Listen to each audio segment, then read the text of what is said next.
नमस्ते, अभिवादन आपका इनोसेंट इन्वेस्टर के इस नए वीडियो में आपके लिए डिस्क्लेमर। उसके बाद बात करेंगे टाटा मोटर्स की। टाटा मोटर्स ने एक इंपॉर्टेंट अपडेट हम लोगों को दिया है सेल्स के रिगार्डिंग, उसकी बात करेंगे, चार्ट का एनालिसिस करेंगे और लॉन्ग टर्म स्टोरी की भी बात करेंगे।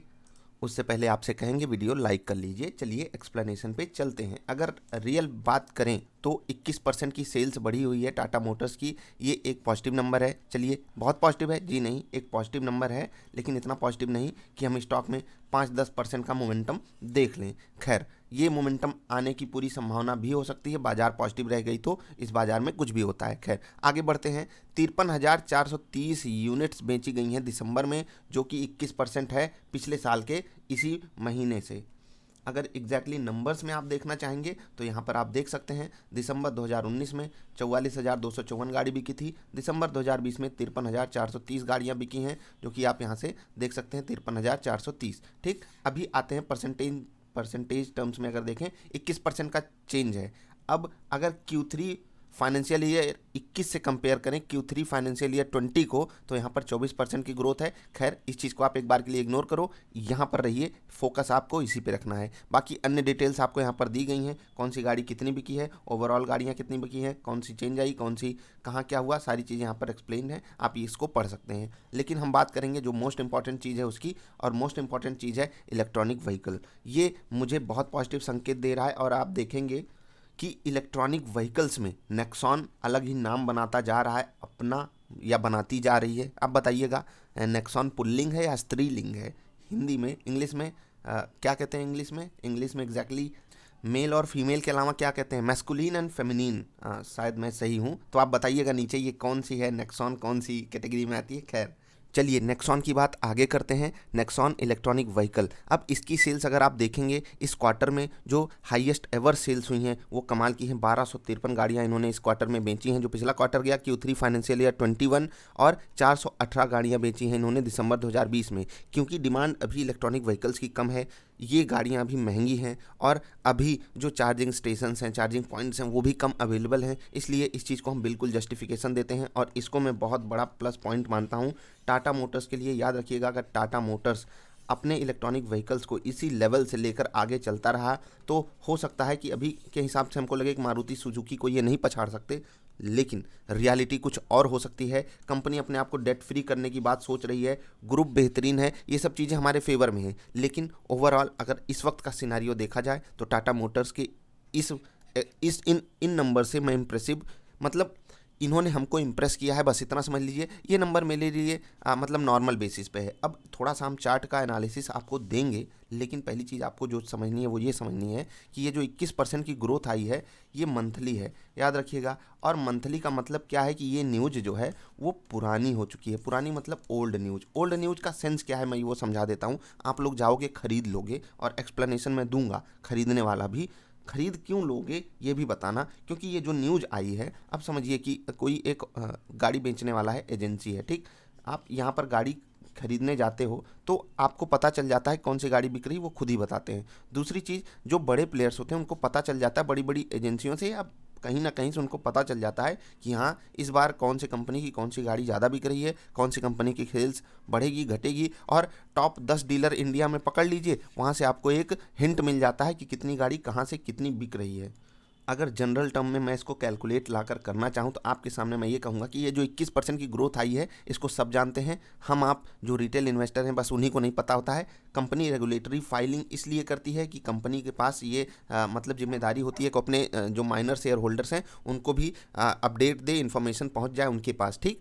अब जो इलेक्ट्रॉनिक व्हीकल है उसके केस में मैं बहुत पॉजिटिव हूँ। टाटा मोटर्स के इस केस में मैं पॉजिटिव हूँ, क्योंकि यहाँ पर और बेहतरीन वो कर सकते थे, और करना ही चाहिए। बहुत पुरानी ब्रांड है, काफ़ी सारी चीज़ें पिछड़ी हुई हैं, तो उसको वो आगे लेकर आएंगे। ये एक पॉजिटिव नोट पे इसको भी मैं छोड़कर चलता हूँ। अब चार्ट पर रियल एक्सप्लेनेशन होगा, और आपको मैं 2-3 वीडियोज़ याद दिलाना चाहूँगा, आप जाकर देखिएगा। एक एक चीज़ मैं आपको याद दिलाऊँगा, फिर आपको पता चलेगा हाँ रियलिटी क्या होती है। अगर आपने यहाँ पर जब ये ब्रेकआउट हुआ था, मैं 1 डे की कैंडल लगाया हूँ, जब ये टेक्निकल ब्रेकआउट हुआ था यहाँ पर, मुझे एग्जैक्टली याद है दिसंबर की शुरुआत में, बहुत सारे लोग आपको बुलिश थे, टीवी पे भी बता रहे थे कि यहाँ पर टाटा मोटर खरीदिए, टारगेट जो होगा वो 200 प्लस का होगा।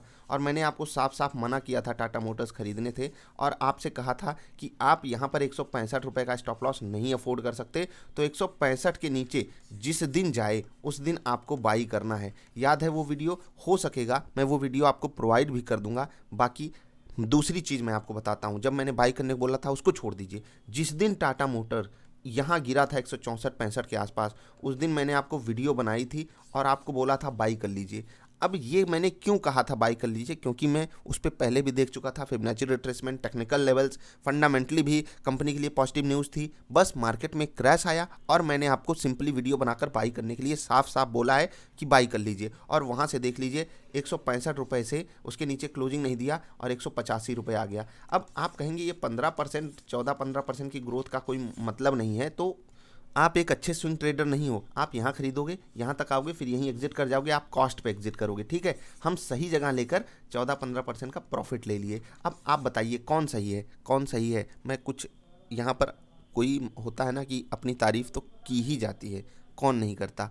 टीवी वाले आपको एक कोई टारगेट हिट करा देंगे, 25 बार बोलेंगे, लेकिन अगर मैंने आपको यहाँ पर लेने के लिए मना किया और यहाँ पर लेने के लिए बोला, तो इतना भी नहीं बोल सकता कि यहाँ पर प्रॉफिट बुक कर लीजिए, क्योंकि ये एक ब्रेकआउट लेवल है। लेकिन अगर ये ब्रेकआउट फेल हुआ तो फिर आप 5-7% लॉस में चले जाओगे। मैं आपको फ्रेश पोजीशन अब ब्रेकआउट पे लेने को बोल सकता हूँ, क्योंकि न्यूज़ पीछे से पॉजिटिव है। दूसरी चीज़, मार्केट भी 14,000 के पार जा चुकी है, वहाँ पर भी एक पॉजिटिव मोमेंटम बन सकता है। अगर वो वहाँ पर मार्केट रेजिस्टेंस नहीं फेस करती है और यहाँ पर टाटा मोटर्स, तो बढ़िया एक बड़ा ब्रेकआउट आएगा। तो अगर आपको लगता है कि आप 178 रुपीज़ के आसपास का स्टॉप लॉस अफोर्ड कर सकते हो इस वक्त के सिनारियो में, जो कि यहाँ से 7-8-10 रुपये तक भी नीचे है, तो फिर आप बने रहिए। नहीं तो आपको सिर्फ और सिर्फ प्रॉफिट बुकिंग के बारे में सोचना है, जो लोग यहाँ पर लिए हैं। बाकी आपकी अपनी पर्सनल चॉइस होगी, आपने अपना डिसीजन लिया होगा। बहुत से ऐसे लोग होंगे जो यहाँ पर भी बाई किए होंगे, कोई बात नहीं, उनकी अपनी समझ होगी। बहुत से ऐसे लोग हैं जो यहाँ पर भी बाई किए होंगे, उनकी अपनी समझ है ना। ना ये बंदा अपने आप को गलत समझना चाहता है, ना ये बंदा। ये तो अभी सही हो गया, लेकिन एक समय ऐसा आएगा जब ये भी गलत होंगे। इसीलिए मैं कहता हूँ अपनी पूरी की पूरी इन डेप्थ एनालिसिस कीजिए। आपको कोई कंपनी किस रेट में लेनी है। अगर स्विंग ट्रेड के लिए लेनी है उसका अलग रेट होगा, इन्वेस्टिंग के लिए लेनी है उसका अलग रेट होगा, इंट्राडे के लिए लेना है तो उसमें अलग पैटर्न या जो भी आप टेक्निकल फॉलो करते हो उसका अलग सिनारियो बनता है। आई होप आपको मैं बातें समझा पा रहा हूँ। ये होती है एक कंपनी को परखने की रियलिटी। अब लॉन्ग टर्म प्रॉस्पेक्टस की अगर बात करें, उसके लिए आपको एक बार लॉन्ग टर्म चार्ट दिखाना चाहेंगे मंथली कैंडल लगाकर। अगर आप मंथली कैंडल देखेंगे, कुछ यहाँ पर कमाल का दिखेगा टाटा मोटर्स में आपको कि ये कंपनी आपको काफ़ी चीज़ें सिखाई है। सिखाई क्या है कि बहुत से लोग आपको बोलते हैं कि लॉन्ग टर्म पोर्टफोलियो में जो स्टॉक्स हो, जो आपको पसंद आ गया, उसको आप भूल कर देखिए नहीं। तो जो टाटा मोटर्स को 20 रुपये, 30 रुपये, 40 रुपये में लिया और 600 में नहीं बेचा, वो फिर से 60 का रेट पा गया ना 2020 में। अब बताइए उसकी गलती है या नहीं है? एक टर्म्स में आप कहेंगे कि उसकी कोई गलती नहीं, क्योंकि उसने बिजनेस में पैसा लगाया था। भाई बिजनेस में पैसा लगाए हो तो आपका बिजनेस लॉस लगातार कर रहा है, 1 quarter, 2 quarter, 3 quarter, 4 quarter, 5 quarter, फिर कुछ 1-2 क्वार्टर में प्रॉफिट आया, फिर से लगातार लॉस कर रहा है, मतलब 10 क्वार्टर में आपका बिजनेस लॉस कर गया। आप एक बार सोचोगे या नहीं सोचोगे? खुद बताइए, आपकी सोच बदलेगी या नहीं कि मेरा बिजनेस लगातार 10 क्वार्टर से लॉस कर रहा है तो क्या गड़बड़ी हो रही है, या तो मैं बिजनेस चेंज कर दूं। ठीक, अगर आप रियलिटी में वो बिजनेस कर रहे होगे तो क्या सोचोगे? ये शॉर्ट टर्म इम्पैक्ट तो है नहीं, ये मीडियम टर्म इम्पैक्ट तो है नहीं, ये एक लॉन्ग टर्म इम्पैक्ट हो रहा है कंपनी पे, उसकी प्रॉफिटेबिलिटी पे। सारी चीज़ें गलत डायरेक्शन में जा रही हैं, तो आपको कुछ ना कुछ सोचना पड़ेगा। और उसी सोच का नतीजा होता कि आप चाहे यहाँ पर प्रॉफिट बुक कर लेते, या फिर जब एक आपको बाउंस बैक मिलता आप यहाँ पर प्रॉफिट बुक कर लेते, या कम से कम आप 300, 320 और वर्स्ट के सिचुएशन में आप 280 के आसपास तो एग्जिट कर ही जाते, अगर आपने यहाँ कहीं लिया होता आज से 10, 12, 15 साल पहले टाटा मोटर्स को। लेकिन इसने हमको सीख क्या दी कि जो लॉन्ग टर्म इन्वेस्टिंग होती है, एक कहावत मैं आपसे कह देता हूँ, in the long run everybody is dead. ये कहावत मुझे बहुत बहुत बहुत पसंद है। एक बुक का नाम मुझे याद नहीं आ रहा है, उस बुक में मैंने ये चीज़ पढ़ी हुई थी। और लॉन्ग रन में एवरीबडी इज़ डेड का मतलब क्या है कि ये स्टॉक जो जीरो हुआ है सारे स्टॉक्स जीरो हो जाएंगे? नहीं, ये स्टॉक जीरो नहीं हुआ है। मैं बात कह रहा हूँ कि आपका पैसा इसने बहुत जलाया है। इस तरीके से आपको सोचना होगा। और बाजार में एक चीज़ याद रखिएगा, अगर आपका 100 रुपये, ठीक, अगर आपका 100 रुपये 20 रुपये हो गया तो आपको गिरावट कितनी मिली? 80% की। लेकिन आपको ग्रोथ यहाँ से कितनी चाहिए ये 100 रुपये पाने के लिए? 500% की। अब ये चीज़ जिसको समझ में आएगी ना, वो दंग रह जाएगा और ये सोचेगा कि 100 वाली चीज़ को अगर 90 में एग्जिट कर लिया जाए, वो बहुत अच्छी सिचुएशन हो जाती है। अगर कंपेयर किया जाए इन सब चीज़ों से। तो ऐसे समय में आपको खुद को बचाना होगा ऐसे स्टॉक्स से। खैर, क्या टाटा मोटर्स वापस ऐसा कर सकता है? जी हाँ, क्यों नहीं कर सकता। इवन कोई भी स्टॉक जो आपको बहुत अच्छा आज लग रहा है, हो सकता है उसमें आने वाले समय में कोई दिक्कत आ जाए, फंडामेंटली, टेक्निकली, या फिर जो होता है ना मैनेजमेंट के अकॉर्डिंग। बहुत सारी ऐसी कंपनियां हैं जिनको मैनेजमेंट ने बर्बाद किया। यस बैंक, और एक कंपनी थी जो कोल्ड ड्रिंक बनाती थी, मैं आपको बताऊंगा, मनपसंद बेवरेजेस, उसके बारे में थोड़ा सा स्टडी कीजिएगा, फिर आपको जो सच्चाई पता चलेगी वो आपको चौंका देगी। अब लॉन्ग टर्म इन्वेस्टिंग की बात करते हैं। आपको वन डे की कैंडल पे वापस लेकर आता हूं। अगर आप देखेंगे बहुत बढ़िया ब्रेकआउट देने जा रहा है टाटा मोटर्स, और 190 के ऊपर जो ब्रेकआउट होगा वो कमाल का होगा। खैर, इस ब्रेकआउट पे रेजिस्टेंस थोड़ा सा जो है ना वो कम टाइप का है। कैसे, मैं आपको समझा देता हूँ। अगर आप पीछे मुड़कर जाकर देखोगे तो इस लेवल को आप नेक्स्ट समझ लीजिए, इसको इग्नोर कर दीजिए अभी के लिए, क्योंकि यहाँ से बाजार में फॉल आया था। एक बार के लिए ये रेजिस्टेंस 200 के आसपास हम फील कर सकते हैं। 185 से आपको आराम से 10% का रूम मिल रहा है ऊपर के लेवल पे जाने के लिए। यहाँ पर भी आप देख रहे होंगे रूम कितना बढ़िया है, यहाँ पर भी देख रहे होंगे। और ये जो लेवल है ये कमाल का है, यानी कि 185 के लेवल से 200 तक टाटा मोटर्स बड़े आराम से जा सकता है। बस बाजार थोड़ी सी पॉजिटिव साइड होनी चाहिए। यहाँ पर रेजिस्टेंस देखो, जब भी कोई स्टॉक एक ब्रेकआउट पे खड़ा होता है और यहीं पर खड़ा है, अगर कोई गलती हुई तो लोग इसके ऊपर छोटा सा स्टॉप लॉस लेकर शॉर्ट करने चले जाते हैं अगर मार्केट नेगेटिव होती है। ध्यान दीजिएगा इस चीज़ को। और यही चीज़ होता है ना, दो धारी तलवार टाइप की चीज़ हो जाती है। हाँ, यही होता है जब आप किसी ब्रेकआउट पे कोई चीज़ खरीदते हो, वो दो धारी तलवार होती है। क्योंकि अगर जरा सी भी नेगेटिविटी आई बाजार में, स्टॉक में कोई बुरी सी न्यूज़ आ गई, तो वहाँ पर भयंकर गिरावट आएगी, क्योंकि लोगों को बहुत छोटा स्टॉप लॉस मिल रहा है। अगर यहाँ पर आपको मतलब बाई भी करना है तो नीचे छोटा सा स्टॉप लॉस लोगे, यहाँ पर सेल भी करना है बहुत छोटा सा स्टॉप लॉस। सबको पता है कि अगर ब्रेकआउट आए तेज भागेगा स्टॉक। तो ये एक रियलिटी बनती है टेक्निकल टर्म्स में। यहाँ पर इन्वेस्टिंग का लेवल नहीं है, इन्वेस्टिंग का लेवल तो अभी बिल्कुल नहीं है। आप लोगों में से बहुत से लोगों को अगर सस्ता स्टॉक मतलब ढूंढना ही है तो एक बार के लिए कर सकते हो, लेकिन फिर से वही होगा, 5 से 7 साल आपको देने होंगे, और 5 से 7 साल में कोई गारंटी नहीं है कि ये स्टॉक आपको 500 दिखा ही दे। ध्यान दीजिएगा इस चीज़ पे। इससे बेटर स्टॉक्स, इससे बेटर इन्वेस्टमेंट ऑप्शन आपके लिए अवेलेबल हैं।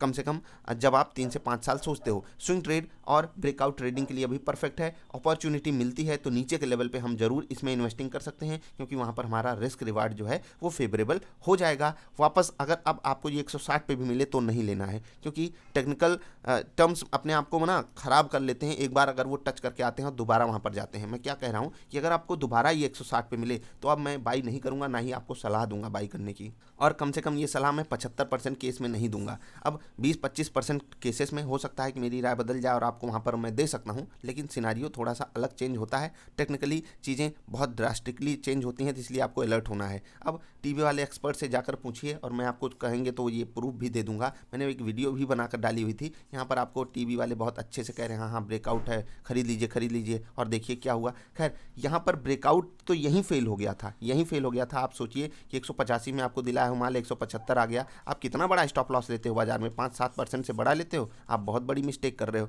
और उसके बाद ये जो गिरावट आई, ये तो उनके सपनों पे पानी फेर दी। खैर, इस गिरावट की एक्सपेक्टेशन उनको भी नहीं थी और मुझे भी नहीं थी। मैं इसी गिरावट की बात कह रहा हूँ कि उनका ब्रेकआउट यहीं फेल हो गया था। जिस ब्रेकआउट की वो बात कर रहे थे यहाँ पर, वो यहीं पर फेल हो गया था, और आपको सारी बातें पता हैं। अब आप बताइएगा आपको टाटा मोटर्स का स्टॉक कैसा लगा। अगर मैं इसको रेटिंग देना चाहूँ, एक तरीके से होती है ना कि स्विंग ट्रेड के लिए अभी अगर ये ब्रेकआउट दे जाता है, मार्केट पॉजिटिव रहती है, तो मैं लूँगा। अगर जो मैंने स्विंग ट्रेड यहाँ पर लिया हुआ है उसका मैं प्रॉफिट बुकिंग करने की सलाह, उस ट्रेड की प्रॉफिट बुकिंग की सलाह आपको मैं यहाँ दे रहा हूँ। वीडियो जाकर सारी अवेलेबल है, आप देखिए। दूसरी चीज़, अगर आपको जानना है कैसे बेटर स्टॉक्स आप इन्वेस्टिंग के लिए, स्विंग ट्रेडिंग के लिए सेलेक्ट कर सकते हो, तो एक प्लेलिस्ट है डबल आई स्पेशल वीडियोज़। उस प्लेलिस्ट की सारी वीडियोज़ को आप देख डालिए, वहाँ पर आपको कई सारी वीडियोज़ मिलेंगी। हो सकता है आप जो देख रहे हो, आप जो सर्च कर रहे हो उससे अलग हो वो वीडियो, लेकिन आपको जो सीखने को मिलेगा ना वो कमाल का है, और उससे आपका बहुत फ़ायदा होने वाला है, ऐसी मेरी एक्सपेक्टेशन है। तो टाटा मोटर्स के लिए पॉजिटिव न्यूज़ है, उसको हम पॉजिटिव नोट पे ही अभी रख रहे हैं। ब्रेकआउट होता है हम स्विंग ट्रेड पॉजिटिव साइड लेंगे, नेगेटिव साइड का हम स्विंग ट्रेड यहाँ पर नहीं लेने वाले हैं। यहाँ पर हम शॉर्ट नहीं करेंगे टाटा मोटर्स को इतना स्टॉप लॉस लेकर, क्योंकि यहाँ पर जो मोमेंटम है वो बहुत ही होता है ना, फास्ट तरीके से आ जाता है, तो उसको हम इग्नोर करने के लिए ब्रेकआउट ट्रेडिंग कर सकते हैं पॉजिटिव साइड। स्विंग ट्रेड हम प्रॉफिट बुक कर रहे हैं। आप बताइएगा आपकी राय क्या है। कोई सवाल सुझाव हो तो niftyindia.in विजिट करके नाम ईमेल आईडी मैसेज छोड़िएगा, या फिर niftyindia.in@gmail.com पर मेल कीजिएगा। हम आपके सवाल का उत्तर देने की पूरी से पूरी कोशिश करेंगे। अभी के लिए इतना ही, मिलेंगे फिर से किसी अच्छी वाली वीडियोज़ में। तब तक के लिए हंसते खेलते रहिए यार। वीडियो देखने के लिए आपका बहुत बहुत आभार, धन्यवाद।